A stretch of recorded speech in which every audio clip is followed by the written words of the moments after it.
Ladies and gentlemen, welcome to the Animation Podcast, a weekly podcast about all things animation brought to you by FilmBook.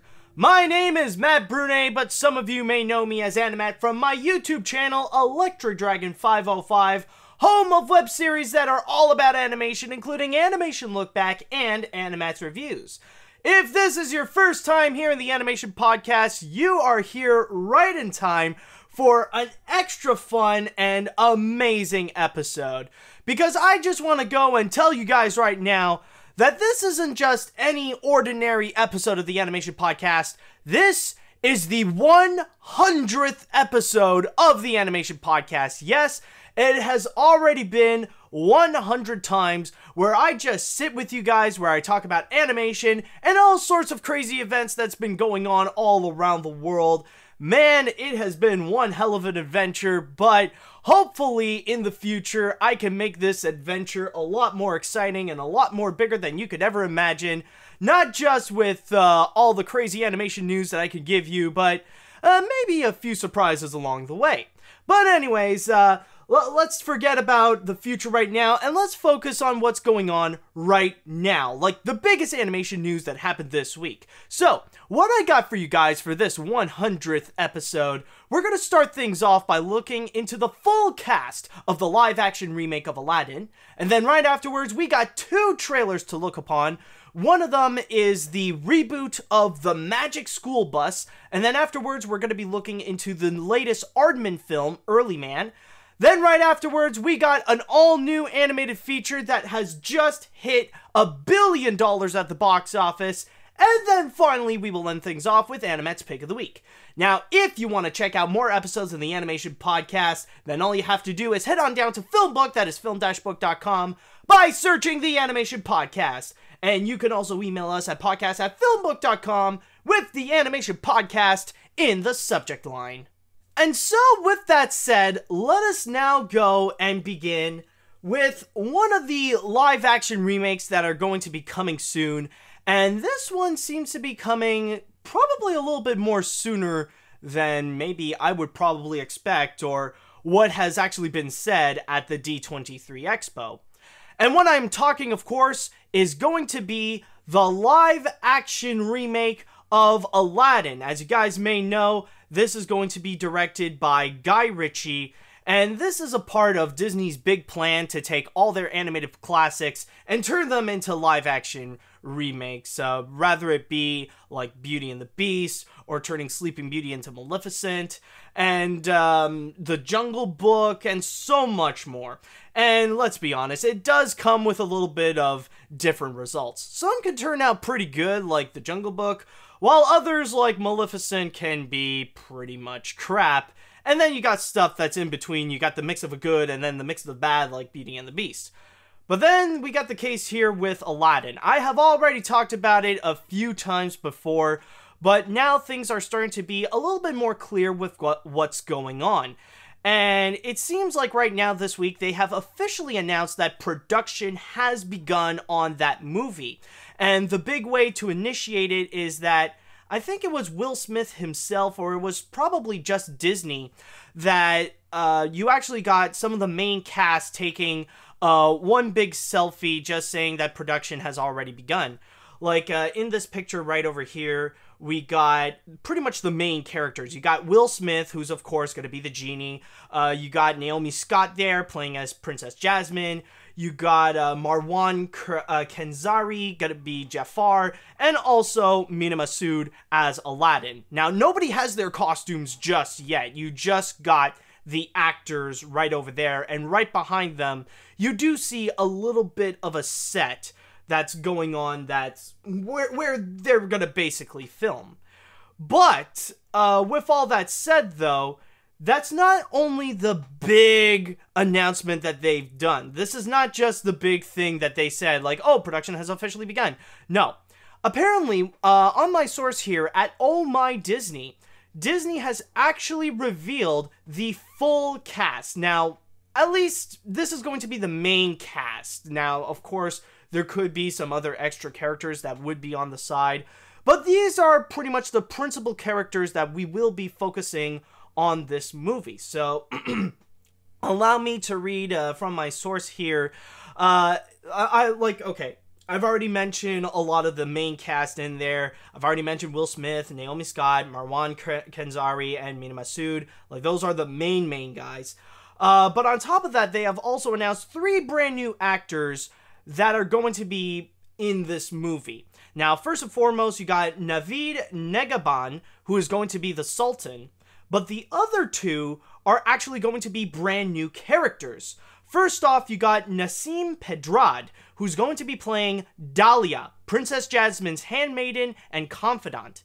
And then you got another character who is Billy Magnussen, who's going to be playing Prince Anders, which is said here a suitor from Scanland and potential husband for Princess Jasmine. So in a way, this character would be more like Prince Achmed in the animated film. If you guys don't remember, Prince Achmed was a very minor character where he was supposed to be a suitor but immediately got rejected. Like, he was pretty much being a dick to Aladdin, and then suddenly when he was prepared to meet up with Princess Jasmine, he pretty much ran off.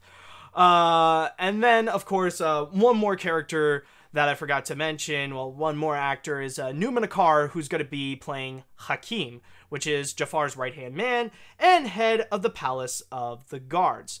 So that's pretty much your whole cast right over there. But on top of that, Oh My Disney also mentioned that, of course, this is going to be a little bit like Beauty and the Beast in a way, in terms of the songs, where of course you're going to get a lot of the original classic songs like A Whole New World, Friend Like Me, Prince Ali, and all those songs. But on top of that, they are also going to include 2 brand new songs that are going to be written by Benj Pasek and Justin Paul, which you might remember them from recently with La La Land. So that's pretty much the whole news, is that things are really going underway with the Aladdin remake, so who knows how in the future this is really going to turn out with the mixture of the new songs and also the brand new cast.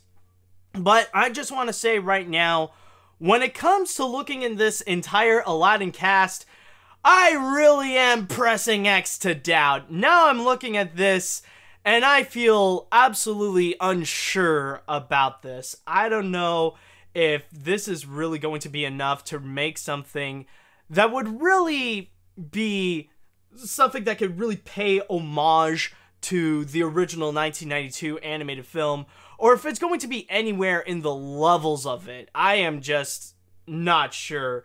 And when looking at the cast right over here, you could tell that they are trying to add new characters to really accommodate the fact that this is live action. Like, all the animated bits, they're just throwing it on the side. It's almost as if Guy Ritchie just took it all and placed it in the garbage bin. Now, first and foremost, I just want to go and pretty much confirm one of my previous stories that I mentioned in the animation podcast, and that is regarding the character of Hakim. And yeah, it looks like the worst case scenario could actually be true, that Hakim is actually the replacement of Iago. So basically, they're taking Razul and now they're turning him into Iago, because they never mention here that someone would be playing the role of Iago or anything like that. Now, I'm sure there could be a chance that they're just going to do like a small Easter egg, kind of like in the 2015 Cinderella movie, where they're just going to have like one animal come in to have a tiny cameo just to reference the animated film. Like, Jafar at one point is going to have a red parrot, and that's just going to be our little signal that Iago is right over there.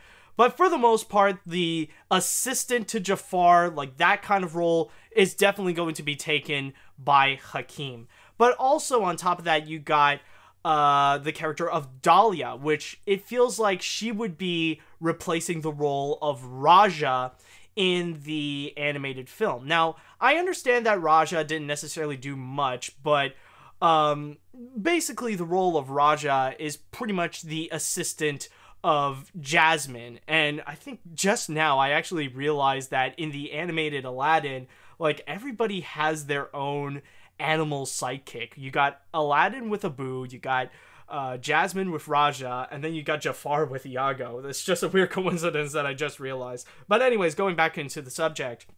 With Dahlia, she's pretty much the one that sounds like she's going to be the assistant, where she's going to be helping out with Princess Jasmine cope with her feelings and her emotions with what's going on right now. But then, oh boy, Billy right over here, it seems like he is stirring a little bit of trouble, because the addition of Billy is actually the most controversial of them all right over here. Now, if you guys don't know who Billy Magnussen is, Billy is basically a white guy. And a lot of people are pretty much pissed off that in a movie that should be an all people of color cast, where the grand majority is Middle Eastern, and then of course you got Will Smith as the A-list celebrity playing as the genie. But then you got this random white guy coming in, and like I said before, he's pretty much filling in the role of Prince Achmed. And one thing that I am a little bit worried about is if they really want to go and try to make a bigger role out of this guy. Like, if they really want to make Prince Anders some type of, like, side villain, in a sense, that, oh, just because he couldn't get the hand of Princess Jasmine, he's gonna go and help out with Jafar and Hakim on their little shenanigans. That's the one thing I am worried about, in this sense, that they would go into that kind of dull, predictable territory. Now, the factor that he is white, it's not as troubling for me as it would the writing. Like, how are they going to incorporate this guy? That I am a little bit worried. So that seems to be the big thing that this entire casting is telling me, is that they're just taking all the animal sidekick characters, they're throwing them away in order to go and replace them with just human characters, where now we got characters like Dahlia and Prince Anders and Hakim. I don't know, I just feel like this is very doubtful, and Guy Ritchie might be taking it in a direction where it would feel a little bit too different to the original Aladdin movie. Now, I'm not saying, like, they're going to be switching up the entire story like in, like in Maleficent, but it's just going to be, the tone will be way too off from the original animated classic. Like, in that direction, it would fail as a remake. So I really don't know what's going to be going on. Now, of course, there is a chance that this could end up being good, but with all this, I just highly doubt that it would live up to be, like, a great successor or a great suitor to Aladdin. I just honestly don't know.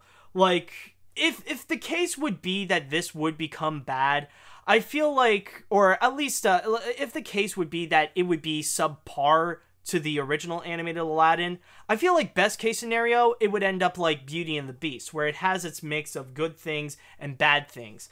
But the worst case scenario, like, if this ends up really sucking, I would not be surprised if this would actually kill the trend of Disney live action remakes. Like, after this one, people are going to be so turned off by it, it would seriously cripple the reputation of Disney, and it would make them just stop it. But again, that would be the worst case scenario. But looking at this, I just feel pretty unsure. I'm not going to say immediately that this live action remake is going to be bad. I'm just showing a little bit of doubt into it.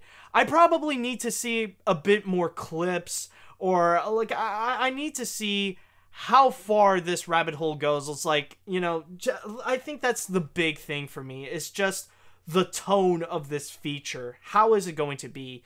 If they can manage to nail it right, then I'll be completely fine. Then, if not, then we got a big mess in our hands. So yeah, so far Disney has not announced anything regarding a release date or anything like that, but considering that production is already starting now, I'm guessing we might actually get it soon. I wouldn't be surprised if this would actually be announced to be released sometime either in 2019 or 2018 at the earliest, but the latest I would say is probably around 2020. Now, our next story that we got right over here, let me tell you guys one small part of my childhood, something that I used to watch all the time, which is the Magic School Bus. I remember back as a kid during the 90s, I used to always watch the Magic School Bus, where we would join onto the adventures of Miss Frizzle, and we would just go all around learning about all different facts on science and all the crazy ways that they would go onto a field trip and just like they would grow or shrink in size and learn about different things like gravity, photosynthesis, all the different animals, evolution. It was really an interesting and awesome show as a kid. Now, of course, nowadays, like watching it growing up, there could be a lot of cringe-worthy moments, especially from frickin' Carlos. Good God, that guy is not a comedian whatsoever. But still, it really was a lot of fun, and I think a lot of people would share a lot of great nostalgic moments having an adventure with Miss Frizzle. But anyways, with all that said though, it looks like Netflix wants to go and try to recapture that magic once again by making an animated reboot series with The Magic School Bus Rides Again. So if you guys don't know what this plot is all about, allow me to read you from my source here at /film.com. Now, it's stated in terms of the plot, the kids are back at Walkerville School for another school year of astonishing, out-of-this-world field trips in this all-new reimagining of the iconic science comedy adventure series, The Magic School Bus. But this year, there's a new Frizzle. The younger sister of the famed Professor Frizzle has taken over the classroom, but worry not. The new Miss Frizzle shares her sister's crazy and zany ways and passion for science. Field trips this year are wilder than ever, into the clouds, across the internet, riding the continents, even a plunge into the depths of the sun itself. And along the way, the kids we know and love bring their science investigations into the 21st century, still taking chances, making mistakes, and getting messy. And in terms of the voiceover cast, we have two that are confirmed, and that is actually with both Frizzles. Now, we actually have the original Miss Frizzle on board, and yes, it is voiced by Lily Tomlin herself, and as for the new Miss Frizzle, she is voiced by Kate McKinnon. But on top of that, there is one thing that I forgot to mention, is that Netflix also released a trailer giving us a little taste of what's going to be going on. And on top of that, they even put in a newly updated version of the original song, the original opening title, per se, which is actually done by Lin-Manuel Miranda. So when I saw this trailer, I just gotta say right now that I just got this massive hit of nostalgia when I heard Lily Tomlin once again providing the voice of Miss Frizzle. Like, oh my god. It was a voice that I haven't heard in decades, and it was just so amazing to hear her voice once again, and it gave me that feeling, it's like we're gonna go on an awesome field trip once again. Like, it definitely was fantastic. It's basically hearing the voice of an old teacher that you loved so long ago. So that's the kind of feeling that I got when I just immediately heard Miss Frizzle onto this trailer. But then there's also another aspect that I really do like about it, and that is actually the song of the Magic School Bus itself, redone by Lin-Manuel Miranda. You know, you could tell that it's a little bit updated, trying to be a little bit more modern, but it still stays true to the original song. Like, this is the original Magic School Bus song, but given a little bit of an update, you know? It's still the same thing, but it feels fresh, it feels new. It's definitely a lot of fun to listen to. So, those two aspects I definitely enjoyed, and it brings me such happiness when I saw the trailer. However, there is a major catch to all that. Those two good things about it, those are the only good things about it. The rest of it, sweet merciful Neptune, it freaking sucks. And especially the one big thing that sucks about this, and the biggest complaint that everybody gave about this new Magic School Bus trailer, is actually regarding the animation. But before I get into that, there is one question that I do have regarding this entire series of the Magic School Bus rides again, which is, why is it that we need a new Miss Frizzle? That really doesn't make sense whatsoever. Because, you know, I understand trying to update it, trying to make it more modern, more cool for kids, and try to add in a more popular voice, which in this case is Kate McKinnon. But the way that they try to add it in, it's so freaking lazy. Basically, what they're doing is that, oh, they're bringing in a new Miss Frizzle. This is her younger sister, but she's pretty much the exact same thing.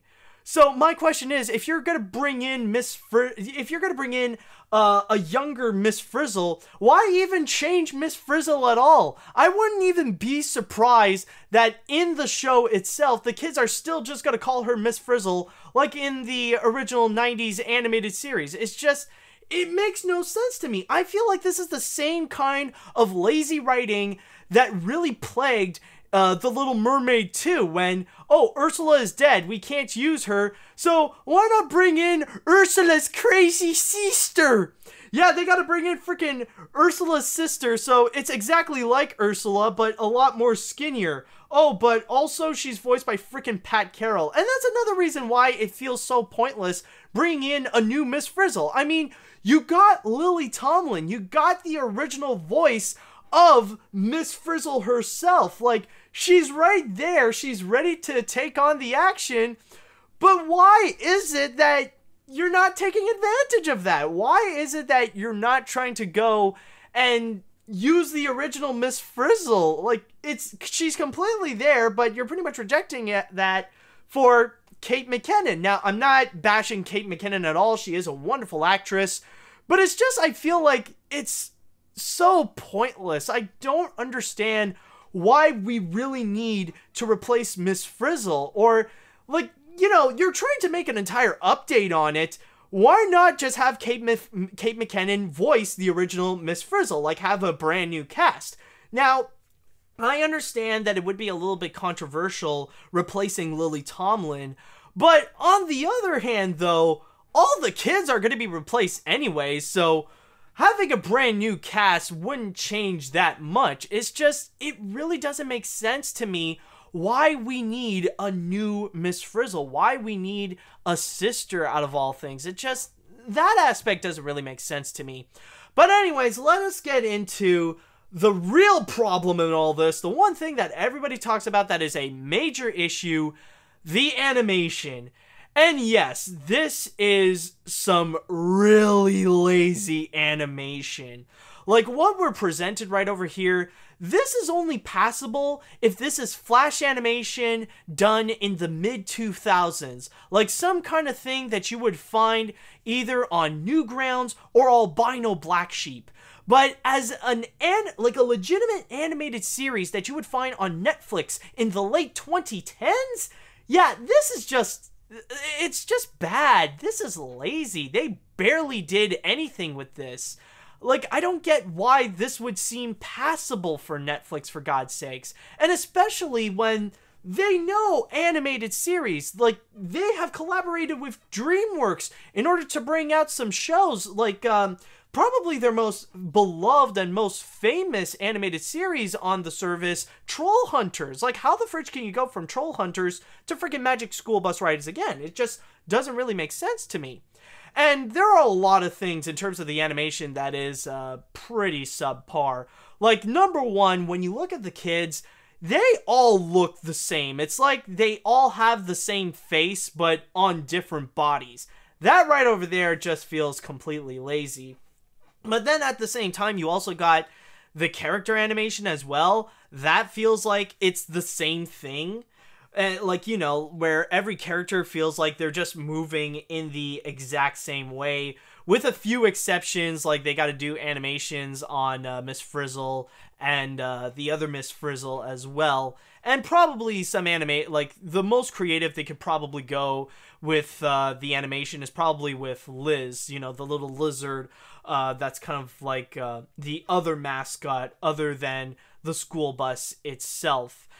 And honestly, and on top of that, I just want to mention, not only does the animation on all the characters look the same, but it's also very, very rigid. Like, you could tell that this is just minimal, very limited animation right over here. Debatably even more limited than Hanna-Barbera, crazy enough. Now, the funny thing about this is that the animation really does remind me a lot of something like Family Guy, or the recent Family Guy animation, where you do get a lot of the characters that kind of look the same, especially with that designing style. You also got a lot of the animations that seem a little bit similar, but especially it's whenever the characters would talk, and it only feels like it's just their face that's moving. That's it. And nothing more. It's just really bad, and it feels rather lazy, really. It's just, it doesn't make them feel real. It doesn't make them feel like they're full of life or anything like that. It just makes them feel very rigid and very robot-like, you know? It's just, it's not a good trailer. Now, I understand that debatably, like, it's not really trying that hard, because this does feel like the kind of TV show where they're just doing it for kids. This is not like for the old school Magic School Bus fans, of course. This is more just for, you know, the kids. Like, this is for the new generation that wants to learn about science and all that kind of stuff. It's more for them than it actually is for, you know, the people who want to be more nostalgic on it. But still, though, with the addition of Miss Frizzle herself, you can definitely tell that they're trying to please them as well by really incorporating her. It's just, I don't know. This thing, I feel like this is more likely to suck than anything else. Like, sure, it's just for kids, but come on. Like, even if it is just for kids, you definitely got to put in more effort into this. But anyways, if you guys are actually interested in checking out the, not just the trailer, but if you guys are interested in checking out the Magic School Bus rides again, then all you have to do is wait until September 29th for the release onto Netflix. Okay, so yeah, that trailer for the Magic School Bus rides again was pretty bad. And we probably need to wash that off with something good, you know. If there is a trailer out there that actually would do its job and actually bring in some good taste onto our mouths after seeing that, that would be wonderful. Well, don't you worry, guys, because apparently the boys and the girls of Aardman actually stepped in with a brand new trailer for their upcoming animated feature. And yeah, man, they really did deliver on this one. I am talking, of course, about Early Man. Yes, this is the first big trailer that they have officially released. Now, if you guys don't know with Early Man, the thing is that a little bit beforehand, they actually did release a small teaser trailer of what it's all about. Well, not about what it's all about, but they did show a small teaser trailer to give us a little bit of an idea of what the tone could be. And with Early Man, not only would this be the return of Aardman Animations onto the big screen, but this is also the grand return of Nick Park onto the big screen. Yes, this is going to be his third animated feature after Chicken Run and Wallace and Gromit, The Curse of the Were-Rabbit.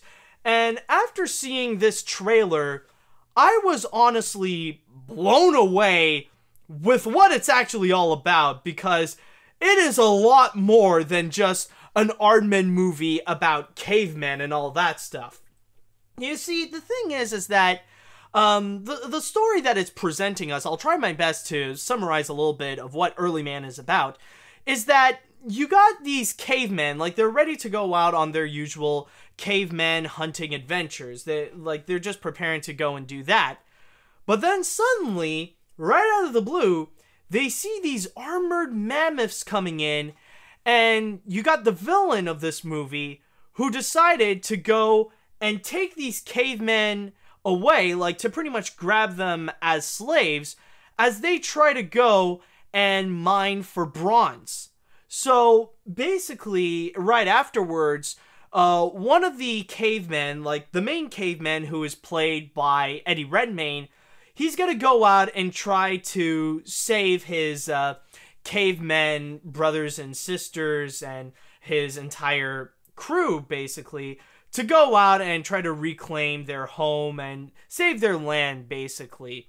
So, in a way, the whole story right over here, like, some people could say, yeah, this is kind of the same thing that they're going of, like, the colonialism type of story, but in this sense, it's the transition of the Stone Age to the Bronze Age. And looking at this, I can't help but feel like there is massive admiration to the originality right over here. I feel like in recent years, like, some of Disney's films, and especially the stop motion films, are some of the only movies out there that bring us so much imagination, creativity, and especially above all else, originality. Like, this is an idea that they thought up all on their own. And this idea of seeing, like, cavemen transitioning into the gladiator age, it's actually really unique, and it's actually very interesting, honestly. It's just, the whole idea and the concept, I just feel like I have to give major props to the people at Aardman creating something that is very original, and you could definitely tell of all the different possibilities that they could do with it.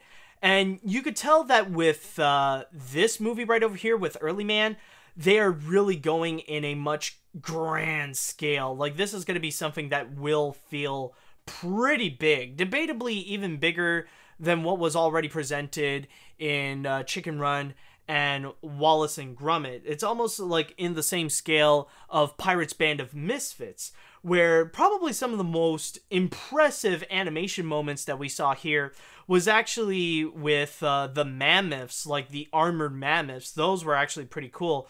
And then right afterwards, there was a little shot where you see the entire area that they get into, like kind of this whole Colosseum gladiator place where it's pretty much the entire home of where this movie is going to be set in. That one is actually really, really impressive. And of course, like, you got the character animation. I mean, this is classic Aardman right over here, considering that it is directed by Nick Park himself. Like, you got that classic look that is integrated in there, like his signature style. But of course, the character animation as well. They are doing a lot of interesting things, and of course, it's a lot of visual humor in there as well. I think that's kind of the big aspect among the Aardman films, is the fact that it's all visual humor based, and you do get a lot of big ones right over here. I think the one that really did stand out for me, that I have to admit, it was really funny, it was right at the end when you see the Eddie Redmayne caveman and his pig assistant, where, like, they're trying to sneak in. It was like, all right, don't make a sound. And then suddenly you just see him trip and fall onto, like, the audience stand. And this is the same thing, like an entire soccer field. So you just see him trip through different seats, and then suddenly he falls down, and then he trips through other different seats. Like, that was honestly a lot of fun. And with this one right over here, with the trailer that it presented to us, honestly, I do feel pretty excited. Now, it could be a bit debatable. I'm not 100% sure if this could end up being, like, way up there as some of Aardman's best work. Like, maybe there could be a few things that would need tuning up a little bit, maybe in terms of the humor, maybe in terms of the story. But honestly, I look at this trailer and I feel more confident that I'm definitely going to have a good time with this. Like, just after watching that trailer, I think I am going to put Early Man among one of my more anticipated animated films in 2018, right up there with The Incredibles 2, of course. So yeah, this actually looks like this could be something that's going to be a lot of fun, and it looks like something that could be pretty timeless. So I'm actually pretty excited for Early Man. So if you guys are interested to check out what Early Man is going to be all about, then all you have to do is just wait until 2018 for the entire release of the movie. Okay, for our next story right over here, this is actually pretty interesting to talk about because this was something that I just discovered last weekend when I was just doing my usual rounds of working on some of the FilmBook stuff where I would just check out the box office and then I would report on it. And I suddenly stumbled upon Despicable Me 3 because it has been a little while since I've seen the box office results of how it was doing. I think last time I saw it, it was doing rather well. Of course, Despicable Me 3 is the highest grossing animated feature of 2017, where it had $900 million in total at the box office. And then I double checked on it and I was like, holy crap, it's actually doing so much better than I thought. Like, I think it's going to break the record. Like, I think this is going to be a pretty big moment. And yes, it actually turns out to be true. Now, if you guys are listening to this right now, then chances are it's either it's very, very close to hitting that record, or it had just hit that record right now as we speak, as you are listening to this. And what I am saying is that Despicable Me 3 has officially hit $1 billion at the box office. And with that said, this actually placed it in several different records so far. Now, as I am reading this, in terms of like how much is it in total, in terms of the domestic box office, it pretty much made a total of $260 million, while in the foreign box office, it actually made $740 million, like close to 750. So you could tell that there is a bit of an equal share right over there. So like 1/4 is from the domestic box office and 3/4 is from the international box office. But anyways, going back into the records of what Despicable Me 3 did. So now that it did surpass $1 billion at the box office, this pretty much means that it is now the 6th animated feature to ever surpass $1 billion at the box office. But also it means that it is the 3rd feature film to cross $1 billion at the box office, right behind movies like The Fate and the Furious and Beauty and the Beast. It is also the 2nd non-Disney animated feature to cross $1 billion. And the biggest record of them all, this is actually animation history right over here, not really for the movie itself, but more for the Despicable Me franchise being the first ever animated franchise in history to have more than one, with 2 animated features to cross $1 billion at the box office. So it's not just Despicable Me 3, but also with Minions. And that's pretty big right over there. And honestly, this is really surprising for me. I gotta say, this is rather unexpected, because if you guys may know, I've already talked about beforehand, not too long ago per se, when Despicable Me, like the entire franchise, became the highest grossing animated film franchise of all time, pretty much surpassing movies like Ice Age, Shrek, Toy Story, and Madagascar. And one thing that I've mentioned is that with me and also with other box office analysts, nobody really believed that this would be something that would immediately hit $1 billion at the box office. That would be highly unlikely.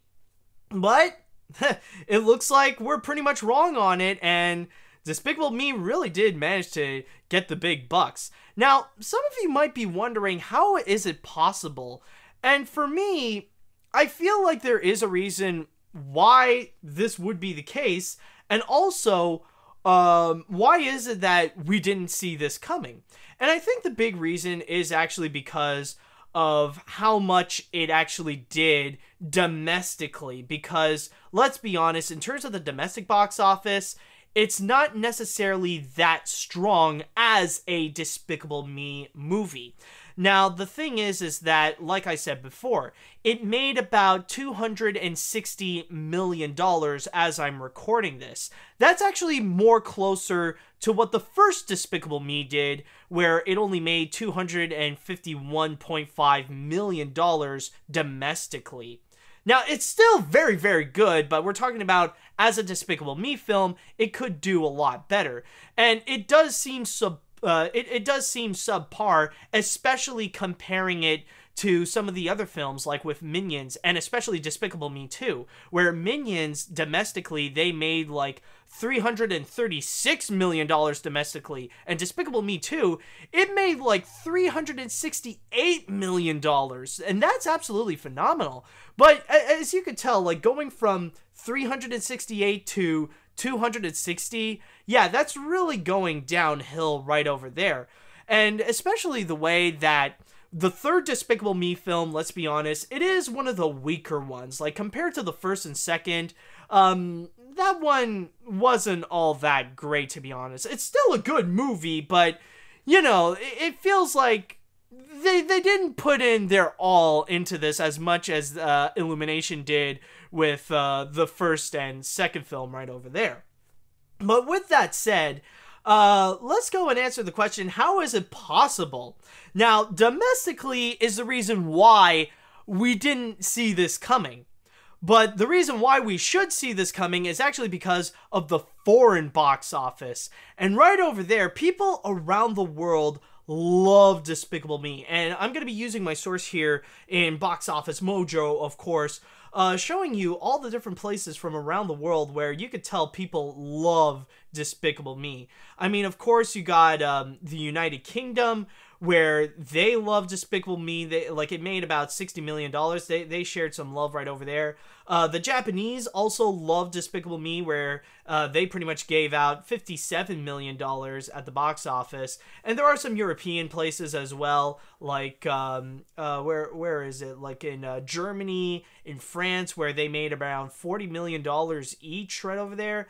But there's also places like Australia, okay, maybe not much Australia, like they gave about 26 million, but even some South American places like Argentina and Brazil, where you would see like around the 20 millions, and even like again with Brazil, like they were pretty close to giving it to 40 million. But there is one country, however, one country that adores Minions more than any other country in the world. It's debatable rather if it's in North America or in China that people adore Minions. And okay, so I pretty much say it. Yeah, it's in China, because here's the thing. In China alone, they actually gave close to $160 million. Yes, $160 million to Despicable Me 3 in China alone. Now, I double-checked at the Chinese box office among, like, which ones made the most money right over there, animation-wise.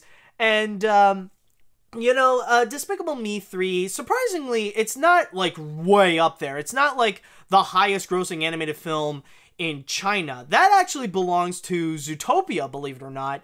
And even before it, there are a few movies like The Monkey King and The Monkey King 2. But still, the fact that one country outside of North America, like the combination of US and America, or US and Canada, sorry about that, like that they would go and try to like give this much, it's like really, really insane. So, like, with the entire combination, the fact that, like, just a movie in general would make about $740 million internationally, like, that is really big. It really is. But yeah, honestly, this is something that just kind of blew my mind and really far surpassed my expectations to find that Despicable Me would actually go that far and be historical in the animation world with its success. Now, there is one comment, though, I would like to say that is a little bit surprising, considering that it did cross $1 billion, is that when I mentioned it on social media, I was surprised to find that there were a lot of people that were devastated to hear this news. That, like, basically a lot of people felt like the fact that Despicable Me 3 did make $1 billion at the box office is a bad thing. And this is mostly coming from people who pretty much say that, oh, this is bad because Despicable Me 3 is bad. And honestly, though, I know that technically Despicable Me 3, like I said before, it's not the best movie out there. It's not even the best Despicable Me movie.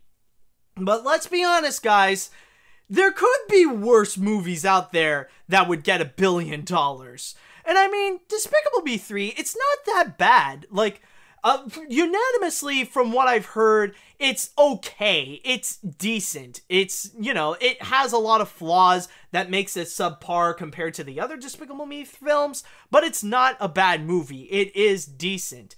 And like I said, there are plenty of other movies out there that would be much worse to actually get that title.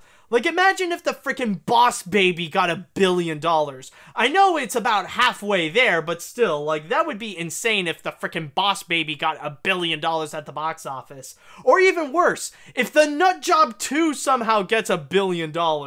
Or even worse than that, freaking, like, at least it's not the Emoji Movie getting $1 billion, or just Sony Pictures Animation in general getting $1 billion. Heck, I mean, right now, they couldn't even be able to get $1 billion with all their movies combined. I mean, Sony Animation released 3 movies this year, and it looks like, in terms of the total of how much they'll all make at the box office, they wouldn't even be capable to make $500 million. They wouldn't even surpass the numbers of the Boss Baby with it.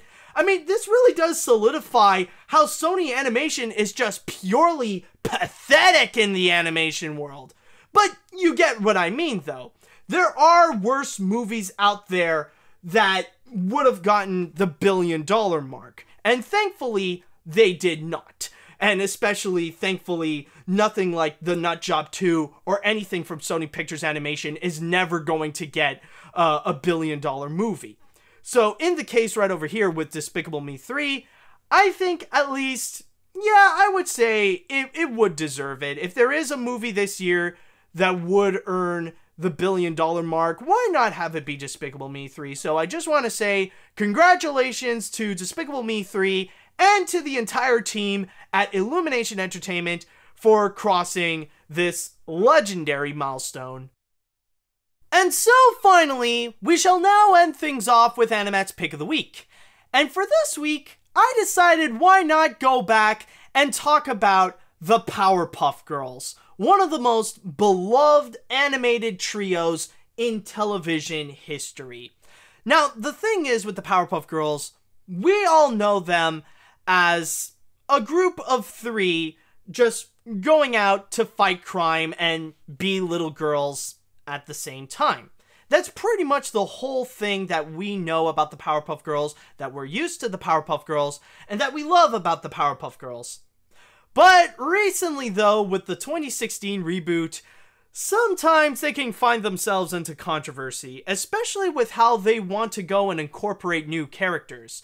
Like, not too long ago, we just finally finished off, we've moved on from the whole Jared Shapiro controversy.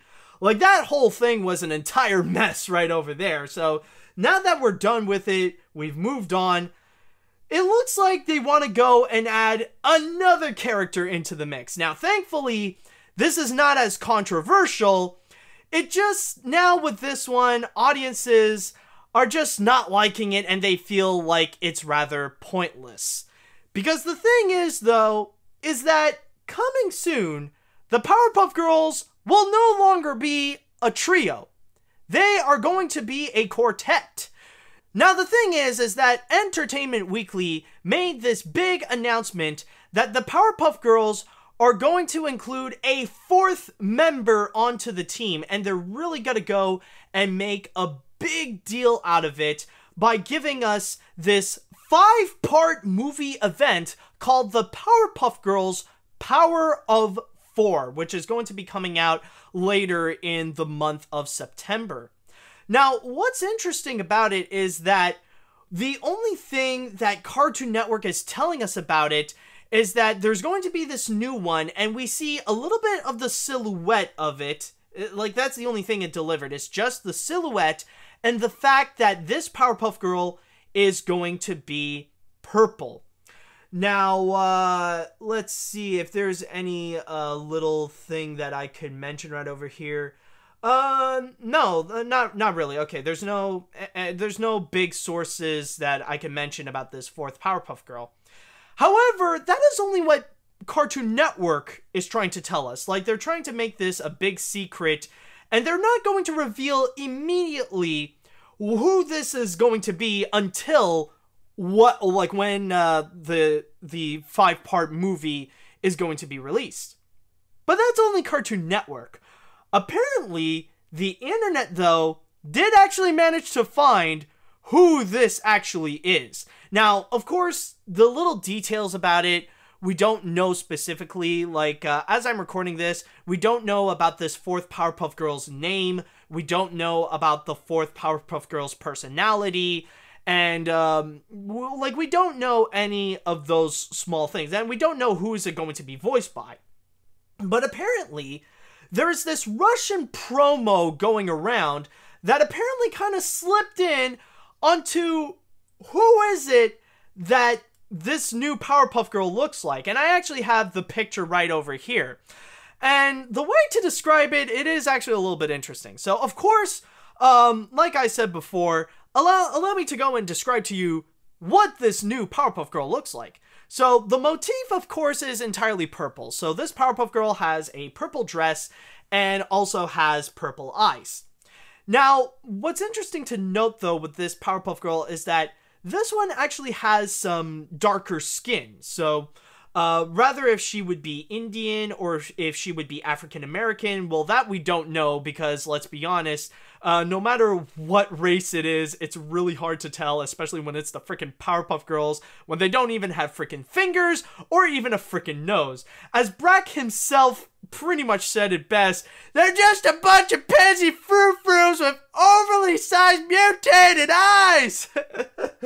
But anyways, yes, as I was saying, this Powerpuff Girl is purple, she has darker skin, she has metallic blue hair, and on top of that, I got a feeling that this one is more of a teenager, where the Powerpuff Girls are little girls. And the reason why I say that this new Powerpuff Girl could be a teenager is that, one, you could tell she's a little bit taller than the other girls. And number two, she's got some hips. Like, you could see a little bit of a curve on this Powerpuff Girl where they decide to give this one some rather large hips in there. Where with the silhouette of the other Powerpuff Girls, it's pretty much a little bit like a giant lollipop. This one, like I said before, she's got some curves going on. Not necessarily boobs, but just like some hips. Like you could tell that she's got a butt going on. But yeah, that's basically what the looks of this Powerpuff Girl is going on with it. But honestly, I have to ask, in terms of a creative sense, like, in the context of the Powerpuff Girls itself, why? Just, why do we need a 4th Powerpuff Girl? And honestly, I just gotta ask, as an Epic Mickey fan, I can tell by experience that the Power of 2 really did suck. So, what makes you think that the Power of 4 would be any better? Because that's kind of the thing with this, like I said, I think that is what I said before, that the 5-part movie event is going to be called the Powerpuff Girls Power of 4. So, honestly, I'm trying to think in terms of the context of, like, the entire lore of the Powerpuff Girls and stuff like that. Why is it that they really need a 4th Powerpuff Girl member? Now, keep in mind, though, to be very honest, I haven't seen any of the recent Powerpuff Girls animated series. I haven't seen any of the episodes from the 2016 reboot. I'm only speaking as someone who was a fan of the original animated series, the original 1998 animated series by Craig McCracken. And looking back into that, there are even some explanations onto why it's probably best why there shouldn't be a fourth Powerpuff Girl member. Like, Craig McCracken and his team already established that. Number one is with the character that I'm sure a lot of people all know and love, Bunny.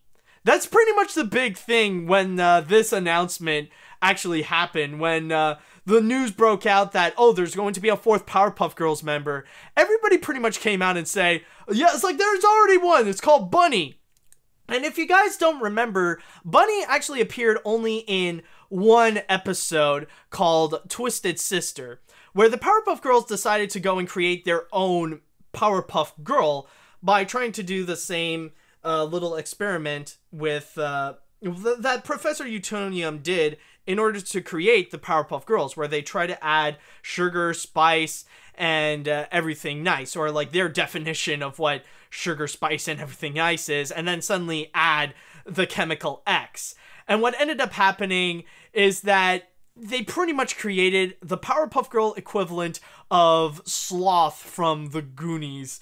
And with Bunny, like, she's not all there. You could tell that she does have a little bit of like, she has a bit of a mental disorder, and on top of that, she would be like a bit grotesque. Like, she has a really large body, and she doesn't even know her own strength. And in the episode, which, by the way, I just gotta say, the Twisted Sister episode is actually really, really good, actually. Like, it really does play with your emotions, and it does have some pretty funny moments.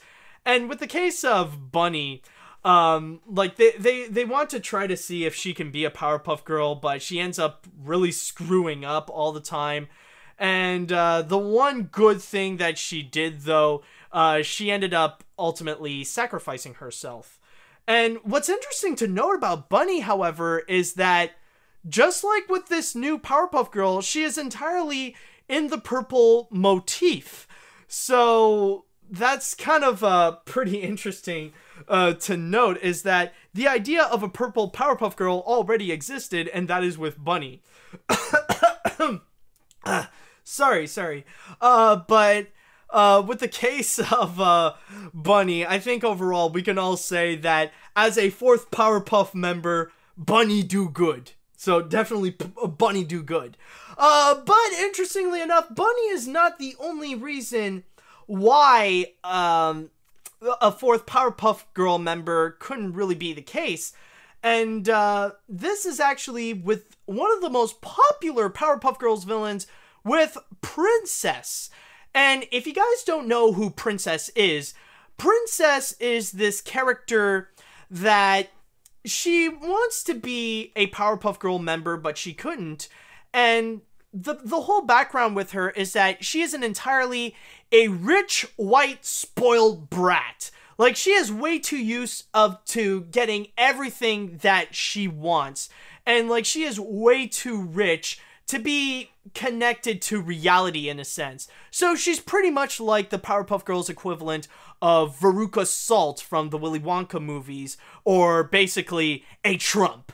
But going back into Princess, like, she really wanted to be a Powerpuff Girl, but the girls themselves were actually the first people to tell her, no, we're not going to have a fourth member. You don't really have natural powers like us. And she really got pissed off from it, so she pretty much goes out to say that, you know, if she cannot be a Powerpuff Girl, then nobody can be a Powerpuff Girl. So that's why she is known to be one of the more famous Powerpuff Girl villains. She's, like, pretty much up there with characters like, who